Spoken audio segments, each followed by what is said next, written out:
Man of mass NTR నటించిన Devara movie నిన్న ప్రేక్షకుల ముందుకు వచ్చింది. భారీ అంచనాలతో రిలీజ్ అయిన దేవరా ఫస్ట్ డే ప్రపంచవ్యాప్తంగా 140 కోట్ల వరకు కలెక్షన్లు సాధించినట్టుగా సమాచారం.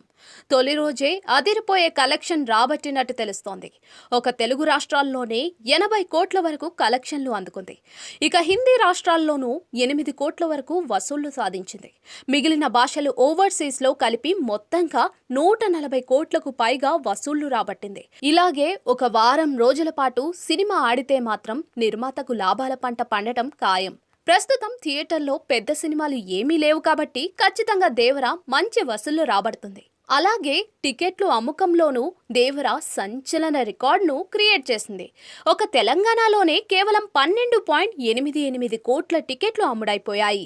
ఇదిలా ఉంటే గతంలో వచ్చిన కల్కి సినిమా తర్వాత వరల్డ్ వైడ్ బాక్సాఫీస్ వద్ద భారీ వసూళ్లు సాధించిన రెండో ఇండియన్ సినిమాగా దేవరా సంచలన రికార్డు సాధించింది.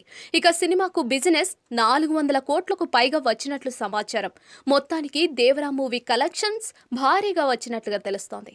ఇక ఈ వీకెండ్ కలెక్షన్ భారీగా పెరిగేటట్లు ఉన్నాయని వార్తలు కూడా వినిపిస్తున్నాయి.